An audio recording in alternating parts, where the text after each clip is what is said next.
दुनिया में कुछ लोग जीने के लिए खाते हैं और कुछ खाने के लिए जीते हैं।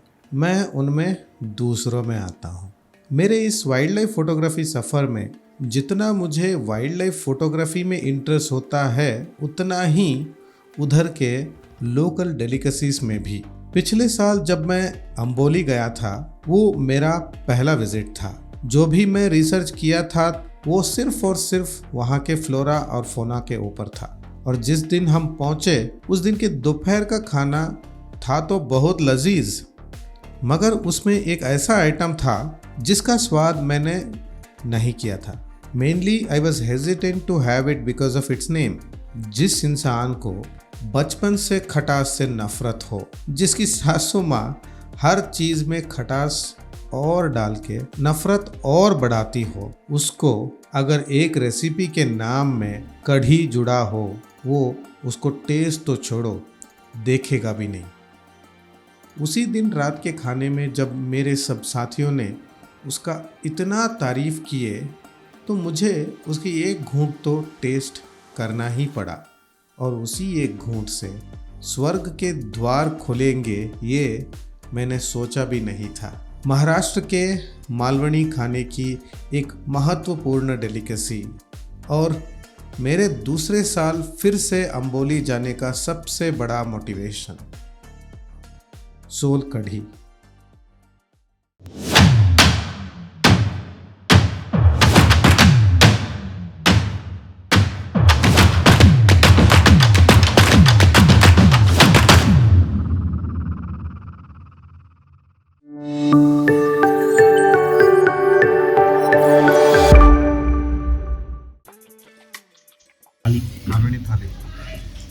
सोलकढी, पांढरा रस्सा, तांबडा रस्सा। This is my first attempt Hindi और इंग्लिश में एक वीडियो बनाने की कोशिश कर रहा हूँ। इनफैक्ट इंग्लिश में वीडियो बनाने की कोशिश कर रहा हूँ। So welcome to Amboli. Hi hello नमस्ते, मेरा नाम बसवा कुमार। पिछले साल का अंबोली विजिट के वीडियो मेरे मातृभाषा कन्नड़ा में कर चुका हूँ, तो इस बार यही कोशिश हिंदी और जहाँ जहाँ हिंदी के शब्द नहीं मिले तो वहाँ इंग्लिश की इस कोशिश और इसमें हिंदी व्याकरण का प्रयोग को वीडियो शुरू होने से पहले ही आपको माफ़ करना होगा। मैक्रो फोटोग्राफी में मेरे पर्सनल जर्नी अभी तो शुरुआत है, मगर ये भी मेरे लिए सोल कढ़ी जैसे ही है। वेस्टर्न घाट्स के तीर्थहल्ली बेल्ट में पहली बार जब मैक्रो फोटोग्राफी का शुरुआत मैंने किया था, 24 घंटे गिरता हुआ बारिश, गीले कपड़े, खून को गरम गरम सूप जैसे पीते हुए लीचेस के बीच में सांपों को, मेंढकों को और कई सारे जीव प्रजाति को ढूंढते हुए शुरू किया था। तो उन गीले कपड़ों में, उस बैक और बॉडी पेन में क्यों, ये सवाल तो बहुत बार आता था।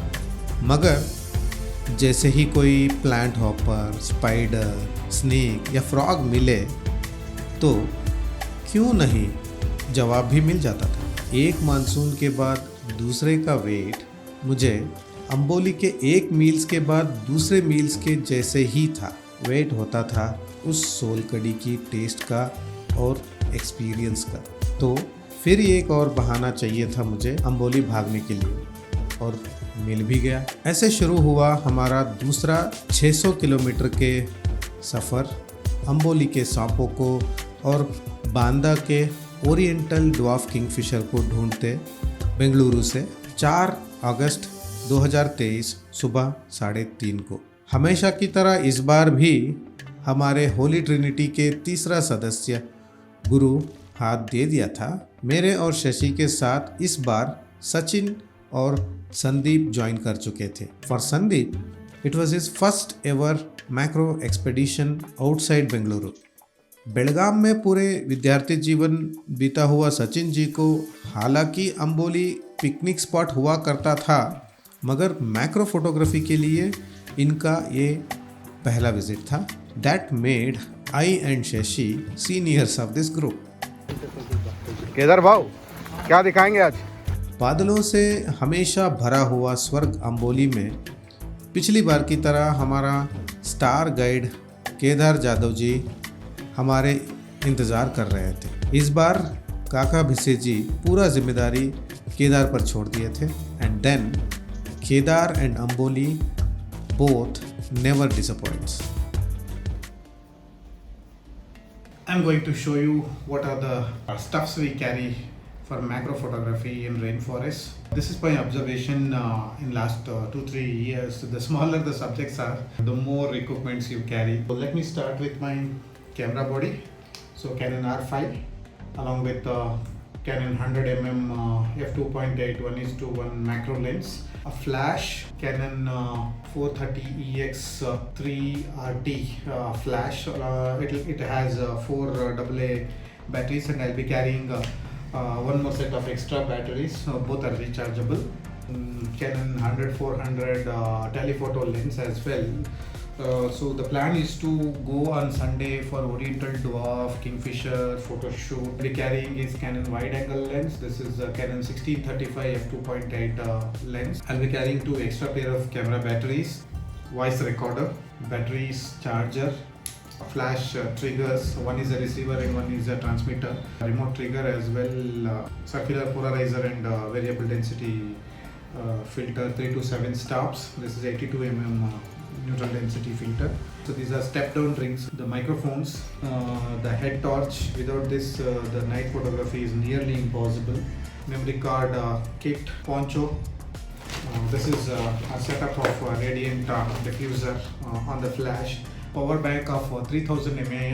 It is kept on charging. Leech socks, pipe buster, a tripod, data transfer and charging cables, RGB light, dehumidifier. So I have a Swisami knife, emergency medical kit and toiletries. Slider. This is the first time I'll be carrying this monopod with the monopod gimbal. GoPro headband, camera strap, ever trusty GoPro Hero 5, underways optional, mobile macro lens. वनोद्यान व Parikshit point Amboli. शुरुआत हमारा botanical garden से हुआ था, Amboli Bush frocks के अंडों को देखने। उन अंडों को ढूंढता हुआ शशि उसी पेड़ के कॉर्नर में देखा एक छोटा सा नन्हा सा क्रीम मॉफ का मलबार पिट वाइपर। ये मिल गई हमको first pit viper, it's a cream morph. Within 5 minutes of our start, we had our first pit viper. जिस जगह में वो बैठा था, अनफॉर्चुनेटली फोटोग्राफिक एडवांटेज उतना नहीं मिला। फिर भी सीज़न का फर्स्ट पिट वाइपर देखने का मज़ा ही अलग होता है। मीनवाइल अंबोली बुश फ्रॉक्स के अंडे पिछली बार के मुकाबले बहुत कम थे। वजह इस बार का लेट मानसून और बारिश भी अंबोली के स्टैंडर्ड से काफ़ी कम हुआ था। जब हमने मलबार ग्लाइडिंग फ्रॉक्स के नन्हे मुन्ने फ्रॉगलेट्स को और लीपिंग फ्रॉक्स के टैडपोल्स को देखने चले, वो तो मिले भी, और उसी जगह मिला Giri's bronzeback tree snake juvenile, considered to be very rarely found snake in Amboli. हमको इसका मिलना लकी तो था, मगर साथ जब हमारा केदार का हो तो पिछली बार की तरह कुछ तो स्पेशल होना ही था ना, और हुआ भी। रात के 8:30 से पहले मलबार पिट वाइपर्स के दर्शन हमको इतना ज़्यादा होते गया जैसे कि कोई ड्रीम सीक्वेंस चल रहा हो। ये हमारी पिट viper number 2।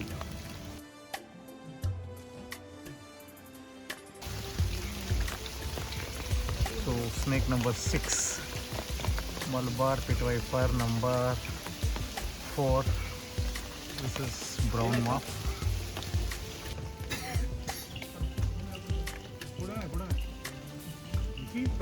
Bugger stopped the moment I started recording.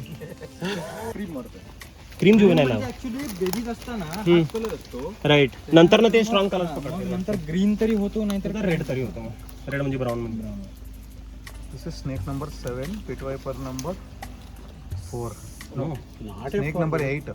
Snake number 8, pit viper number 5. Vine देखो vine. Crazy. Green wine snake. First one snake. Snake number The size really good. 10. I lost the count. अजीब बात ये थी, जितने भी मिले सबके सब जुवेनाइल्स और सबके सब क्रीम ऑफ। एक समय ऐसा आया, I gave up on the count. Malabar pit viper is an ambush predator. घात लगा के शिकार करने वाला ये प्रजाति घंटों भर, दिन भर, सप्ताह भर एक ही जगह में बैठ सकता है, ठीक आपके गर्लफ्रेंड की मेल बेस्ट फ्रेंड की तरह, मौके का और वल्नरेबिलिटी का इंतज़ार करते हुए। इनकी स्लो और कम मूवमेंट के वजह से एनर्जी बर्निंग रेट भी स्लो होता है। शायद इसी वजह से इनको एक शिकार के बाद दूसरे को पकड़ने के लिए कई दिन की ज़रूरत नहीं पड़ती। 50 से 60 सेंटीमीटर तक एवरेज लंबाई के ये सांप sometimes can grow up to 105 centimetres also. Bharat के जहरीले सांपों में गिना हुआ इस सांप का जहर हीमोटॉक्सिन होता है, मतलब आपके रेड ब्लड सेल्स को अफेक्ट करने वाला विष। Even though considered to be toxic, जानलेवा वेनम में नहीं गिना जाएगा। इनके वेनम से ह्यूमन फर्टिलिटी बहुत ही रेयर है।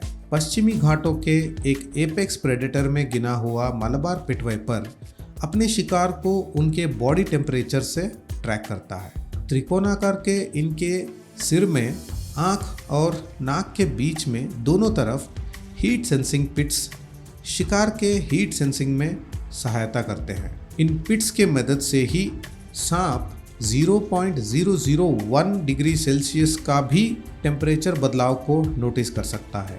बोला ना, ठीक उस मेल बेस्ट फ्रेंड की तरह। Although considered to be abundantly available in Western Ghats, इनके ऊपर रिसर्च उतना ज़्यादा नहीं हुआ है और कुछ researches are still ongoing in terms of behavior, hibernation, color morphs.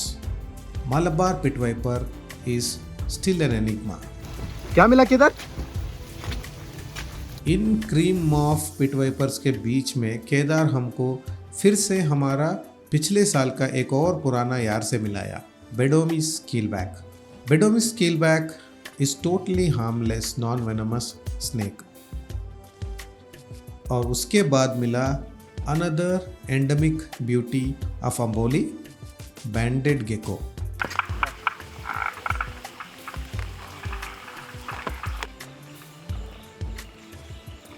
That was the end of day 1. दूसरे दिन के लिए मेरा और शशि का प्लान था जितना हो सके उतना वाइड एंगल फोटोग्राफी किया जाए। शशि लावा वाइड एंगल मैक्रो लेंस लाया था और मुझे normal 1635 f2.8 wide angle lens से एक्सपेरिमेंट करना था। But mother nature had different plans. जब हम बाहर निकले तब घमासान बारिश हमारा पीछा कर रहा था। हमारे पॉन्चोस, छाता, वाटरप्रूफ कवर्स जितने भी रहे, एक सब्जेक्ट को इस बारिश में ढूंढना और वो सब्जेक्ट इंटरेस्टिंग जगह में होना, वहाँ पे ट्राइपॉड फिक्स करके फोटोग्राफ लेना, these were many oddities to alive. Luckily एक पिट वाइपर और 2-3 ग्रीन वाइन स्नेक्स मिले भी, मगर मेरा 1635 wide angle lens experiment was a disaster. Fog और बारिश में एक भी इंटरेस्टिंग फ़ोटो नहीं मिला और शार्प भी नहीं थे। शशि भी सिर्फ 2-3 इमेजेस ही ले पाया। पूरा मॉर्निंग सेशन जब इसमें बीत गया तो दोपहर का महादेवगढ़ का वॉक भी ड्राई निकला।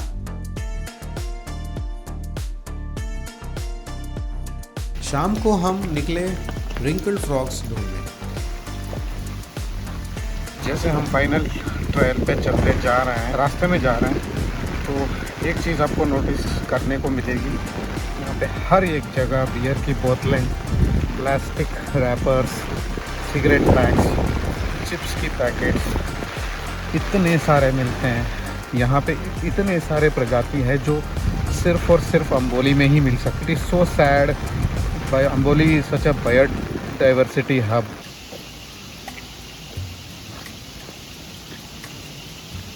अगर आपके मन में मेंढक की आवाज़ कुछ इस तरह होता है, ये प्रिजम्पशन है, तो रिंकल्ड फ्रॉग्स आपके लिए बिल्कुल शॉक देगा। इसका आवाज़ कुछ इस तरह होता है।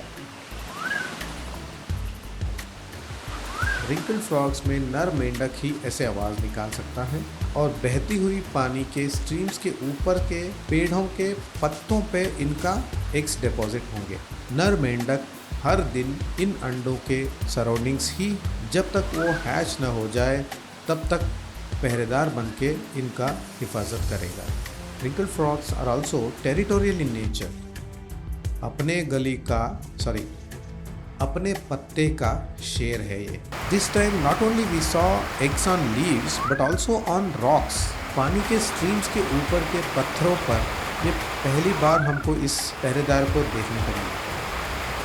वहीं गिरे हुए लकड़ियों के ऊपर हमको देखने को मिला एक और अजूबा, बायोलुमिनेसेंट fungi.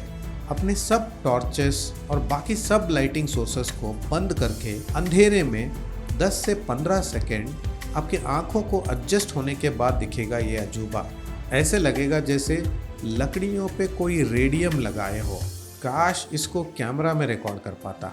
I know this is not coming in my video. This is fascinating. रास्ते में मिले काफ़ी ग्रीन वाइन्स और छुप छुप के दर्शन किया हुआ पर्पल क्रैब को मिलके ख़त्म हुआ था हमारा अंबोली का मैक्रो सेशंस। बहुत बड़ा साइज है। What a beauty, man. What a beauty. Finally we got to see full size female. full size. Female है क्या? हाँ फीमेल है कंफर्म। अगले दिन सुबह 4 को निकले हम सिंधु दुर्ग के एक और वंडरलैंड की तरफ, बांदा। पिछले साल की तरह हाइड की तरफ लेके गए हमारे guide Praveen Satoskar. Oriental dwarf kingfisher और फॉन्डली कॉल्ड एज ODKF। अपने वाइब्रेंट कलर के सुंदरता से मशहूर हुआ ये पक्षी ज़्यादातर कोंकण रीजन्स में पाया जाता है। मानसून के इन दिनों में शुरू होता है इनके ब्रीडिंग सीजन। जब बच्चे अंडों से निकलेंगे तब इनके माता पिता का हंटिंग सीजन शुरू हो जाएगा। हर 15 से 30 मिनट में एक एक करके मेल और फीमेल अपने बच्चों के लिए जो शिकार करते हैं उन किल्स की लिस्ट आपको नोटिस करना होगा। शायद ही कोई छोटी एम्फीबियन, रेप्टाइल, इंसेक्ट बचता हो इनके शिकार से। Beetles, skinks, geckos, lizards, crickets, mantis, grasshoppers, frogs, fishes, crabs, or even spiders. Anything and everything is in their menu. सिर्फ आधे दिन के हमारे ये फोटोग्राफी सेशन में हमको देखने को मिला फिश किल, फ्रॉग किल, स्पाइडर किल, स्किंक किल। पता नहीं पूरा दिन अगर बिताते तो न जाने कितने और विशिष्ट हत्याओं के प्रत्यक्षदर्शी बनना पड़ता हमको। या शायद ऐसे हसीन मौत में भी कोई सुकून हो। Sounds poetic if you are not that frog और स्किंक, इजंट इट?